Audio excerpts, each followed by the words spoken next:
The night had been unusually quiet in the city, as if the world itself were holding its breath.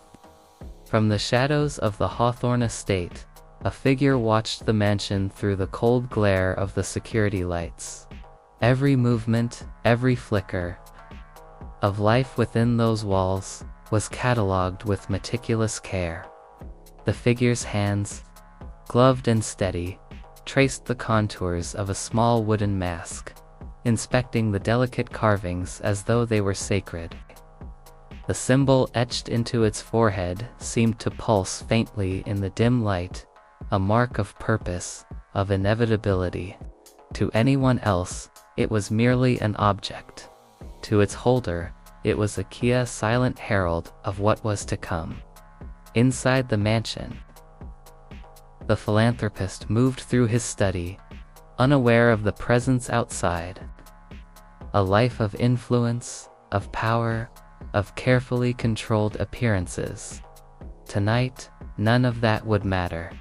Tonight, the balance would shift. The figure paused at the edge of the study window, eyes calculating the distance, the angle, the timing. Every detail had been planned for months, every step rehearsed in silence. There was no hesitation.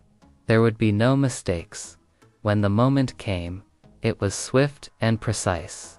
One step forward, one motion, and then the philanthropist's life ended before a sound could escape his lips. The mask was placed on the desk with care, the symbol facing upward. A message only the observant would notice. The figure retreated into the shadows, disappearing as if never there. Behind them, the house remained still, unaware of the life that had just been stolen, or of the message that had just been sent. Somewhere in the city, the first whispers of fear would begin. Detectives would arrive, questions would be asked. But the figure already knew. The game had begun. And they were always one step ahead. The city was still reeling from Gregory Hawthorne's shocking murder when news of another death sent a fresh wave of panic through the streets. The victim this time was Lillian March, a celebrated socialite known for her high-profile charity work and luxurious lifestyle. Found in her penthouse suite, she, too, had been struck with a single, precise wound, surgical in execution, merciless in intent. Detectives Clara Voss and Elias Kane were called immediately. As they stepped into the scene, the eerie familiarity of the situation struck them like a blow. The room was pristine, untouched, save for one conspicuous detail, a wooden mask resting on the grand piano, its grotesque features catching the dim morning light. But there was something new, a symbol etched into the back of the mask. Different from the first, intricate and deliberately obscure. "This isn't random," Clara murmured, tracing the symbol in her mind. "It's intentional, it's ritualistic." Kane's eyes narrowed. Two victims.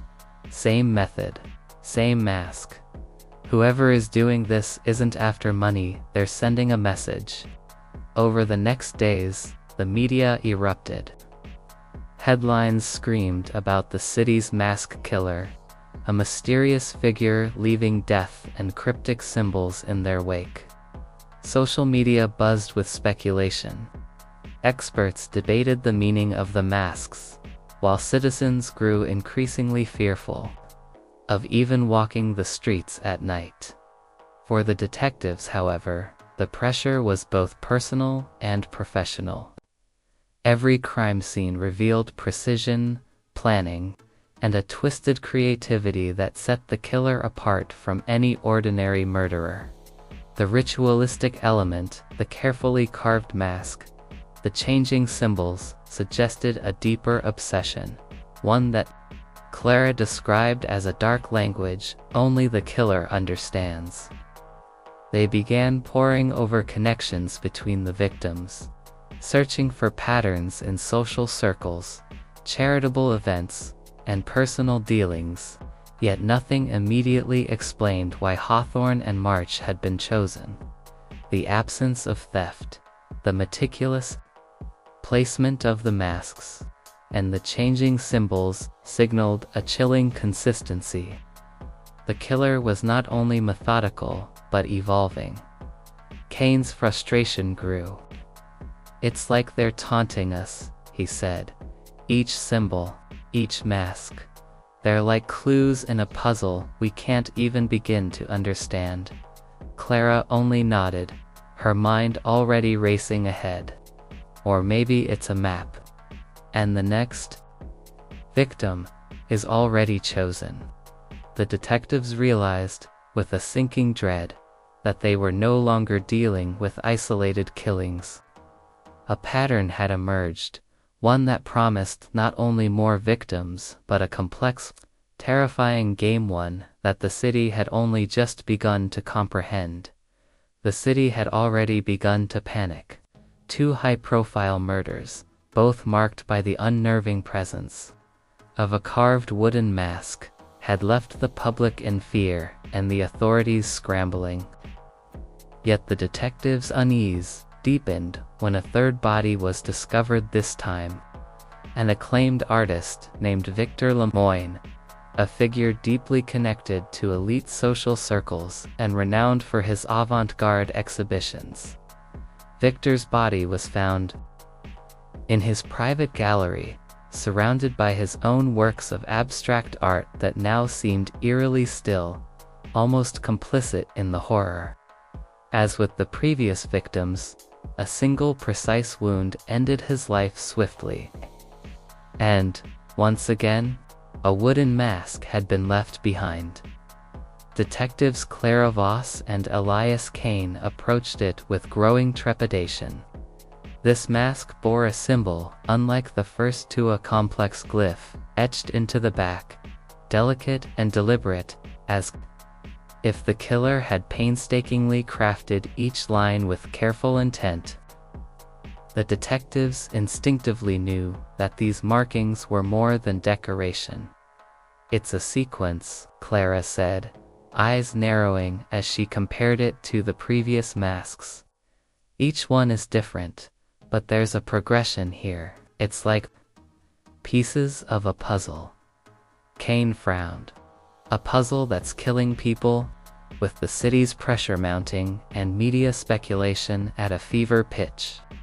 The detectives turned to experts in cryptography and ancient scripts. Together, they painstakingly documented each symbol, noting subtle curves, angles, and hidden strokes. Weeks of analysis revealed an astonishing truth. The symbols were part of a coherent sequence, forming a countdown written in an obscure script used for secret ceremonial purposes. "The killer isn't just leaving masks," the cryptographer explained, voice trembling. "They're leaving a message. And that message, it's a warning." The countdown implied inevitability, something approaching, a deadline marked in blood. Each murder was not only an act of violence but also a step in a meticulously planned ritual, moving toward a climactic event that no one yet understood. Clara felt the weight of realization pressing down on her. "It's not random," she said quietly. "Each victim, each mask, it's all part of a calculated design. The killer wants us to follow, to decode it, to witness the pattern, and if we fail, more lives will be lost." Kane clenched his fists. "Then we need to figure out the next symbol, the next step, before it's too late." The detectives now faced a new dimension of terror. Not only were they chasing a killer, but they were being drawn into a game of deadly puzzle written in symbols, a countdown that seemed to mock their every move. The city's fate, it appeared, rested on their ability to crack the code before the next Mask claimed another victim, with 3 high-profile murders behind them and the chilling countdown taking shape. Detectives Clara Voss and Elias Kane dug deeper into the lives of the victims. Each had connections to the city's most influential figures. But one thread stood out above all others. Every victim had been linked, directly or indirectly, to the enigmatic Viridian Society, a secretive organization of the city's elite. Membership in the society was notoriously exclusive, known only to those within its inner circle, land whispered about in rumor, scandal, and conspiracy. Clara studied the patterns carefully, mapping out connections among the victims. "This isn't random," she said, tapping her pen against the growing chart of symbols and faces. "These symbols, they're not just part of a code, they're ritualistic markers. And I think the killer is following a hierarchy, targeting people in a specific order."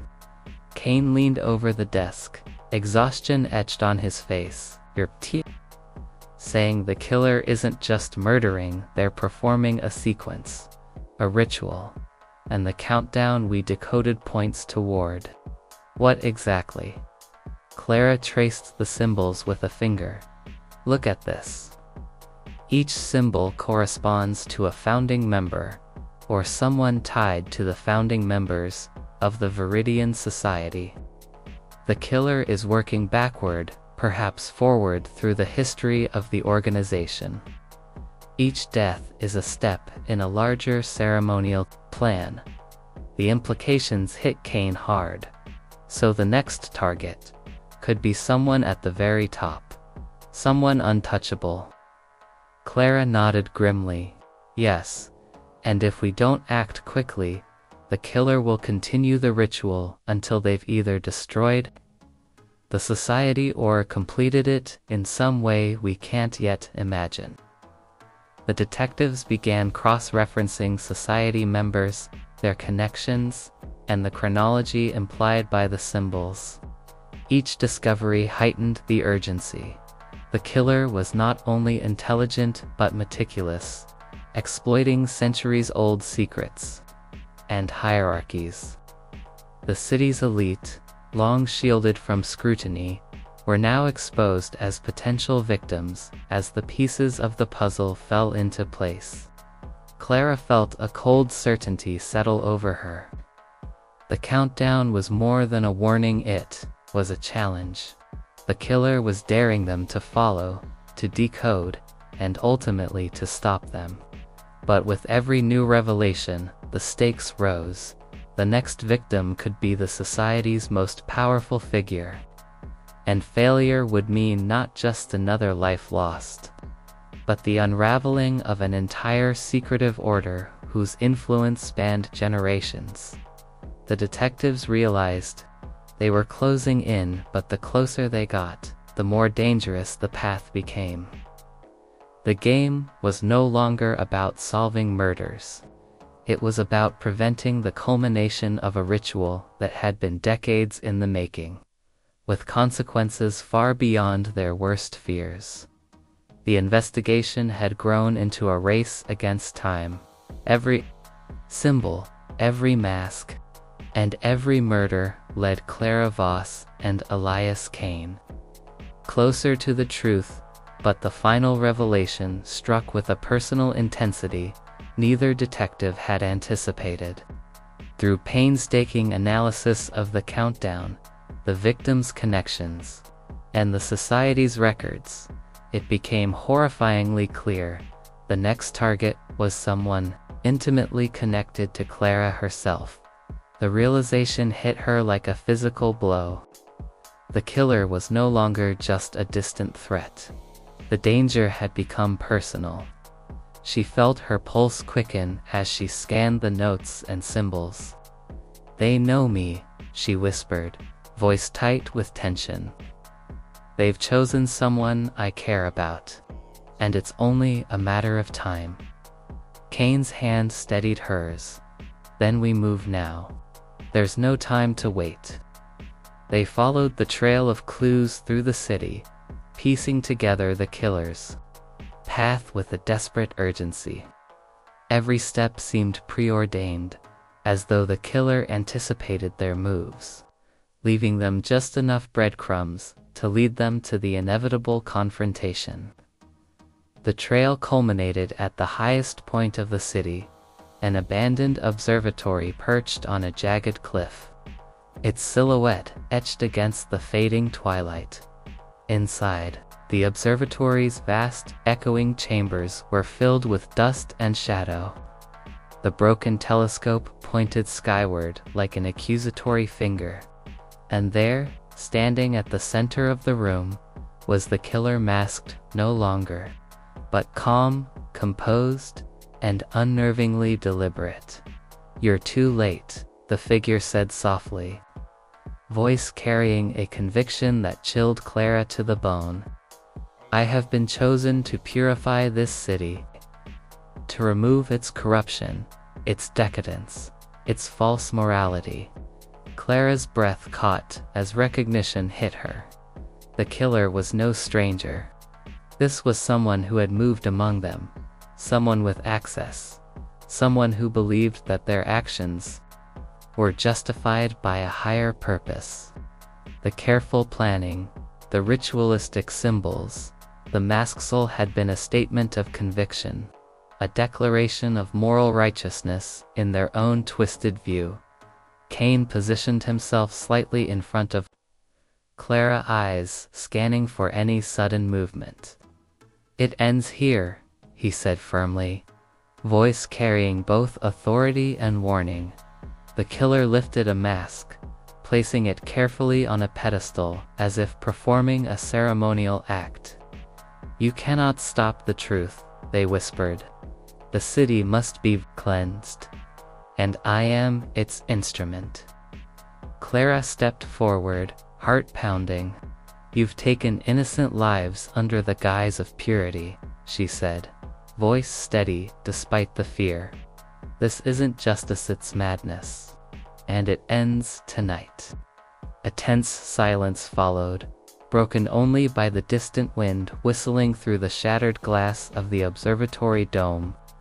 Every second stretched, each heartbeat echoing the stakes. The detectives knew that one wrong move could end in catastrophe. But failure was no longer an option. The final confrontation was inevitable. The truth about the killer's conviction, their identity, and the depth of their obsession would be laid bare, but at the precipice of the city. Under the shadow of the observatory, the line between justice and chaos was perilously thin. The abandoned observatory seemed to close in around them, shadows stretching across broken telescopes and shattered glass. The killer stood at the center, calm and deliberate, the masks from previous victims arranged like ceremonial relics around the room. Clara and Kane circled cautiously, every instinct screaming that one misstep could end in death. "You do not understand," the killer began, voice eerily serene, almost reverent. "These deaths, they are not mere murders. They are steps. Steps toward something far greater, eternal life. Each symbol etched, each life taken, brings me closer to transcending this mortal coil." Clara felt a chill creep down her spine. "You call this eternal life? You've killed innocent people. That is not life, it's horror." The killer shook their head, almost pityingly.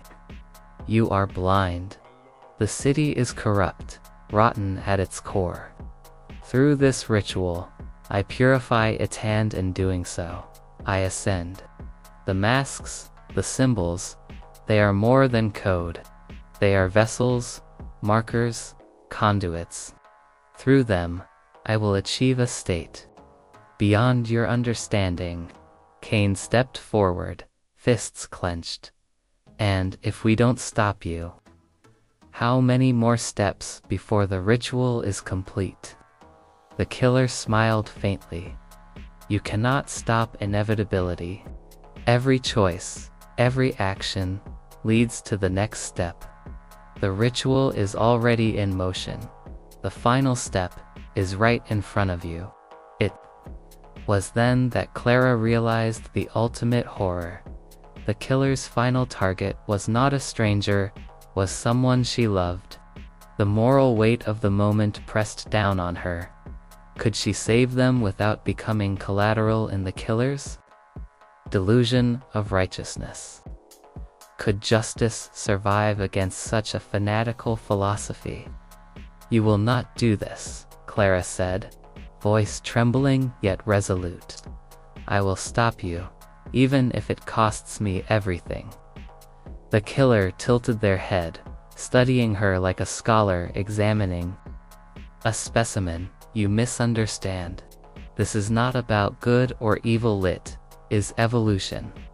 Only through sacrifice, through understanding the symbols, can true transformation occur. And you are part of the final proof. Cain placed a protective hand on Clara's shoulder. Then we act now. The room seemed to hold its breath as the detectives prepared for the confrontation. Every second was a test of courage. Every movement a moral choice. To stop the killer, they would have to outthink a mind consumed by conviction. To hesitate even for a heartbeat could make them the next step in the ritual in that moment. The line between morality and survival blurred. Clara and Cain faced not just a criminal, but a philosophical force that challenged their deepest beliefs. To succeed, they had to confront death, ideology, and the twisted logic of a mind convinced it was serving something eternal. The standoff was as much psychological as physical. The detectives versus the killer's conviction. Courage against fanaticism. Love against obsession. The outcome would not only determine who lived and died, but whether the city itself could survive the shadow of the ritual. The confrontation ended in a tense flurry of movement. Clara and Cain moved with precision, guided by adrenaline and experience. The killer, despite their obsession and meticulous planning, was ultimately subdued. The masks that had inspired terror, each one a grotesque relic of the lives lost, were gathered and catalogued. Their symbols carefully recorded as evidence of the killer's ritualistic obsession. But victory felt hollow. The killer's calm, unwavering words lingered in Clara's mind, echoing like whispers she could not silence. You are part of the final proof. You cannot stop inevitability. The conviction that had driven the murders, the belief that death could be a path to purification, that morality could be bent in the name of righteousness, left a scar far deeper than any physical wound. In the weeks that followed, the city slowly returned to a fragile sense of normalcy. The media praised the detectives' heroism, yet Clara and Cain knew the truth. Evil does not always come wearing a mask of monstrosity. Sometimes, it hides in plain sight, behind the gilded halls of power. In the polished handshakes of the elite. In the twisted philosophies of those who believe themselves virtuous. Clara often returned in thought to the victims, their faces interwoven with the grotesque masks that had marked their deaths. The killer had believed in eternal life through violence and symbols. But the real legacy of the case was far more haunting. The knowledge that human evil can wear any mask, even one of nobility, righteousness, or family. Cain placed a reassuring hand on her shoulder one evening, as they stood overlooking the city from a quiet rooftop. We stopped him, he said quietly, but we know now. It doesn't always wear a face we expect. Clara nodded, her eyes tracing the skyline where the sun began to set. No, she whispered. And that makes all the difference. We have to stay vigilant, because the masks are always there, waiting. The case was closed officially. The killer locked away, and the city breathed a collective sigh of relief. Yet for the detectives, the lesson endured. Evil is often subtle, cunning, and hidden behind familiar faces. The masks they had chased were gone, but the understanding they carried would shape every case, every choice, and every step they took from that moment onward. And in the quiet, as night fell across the city, Clara knew one truth above all: vigilance is the only shield against a world where masks of evil wear the faces of trust, respect, and love.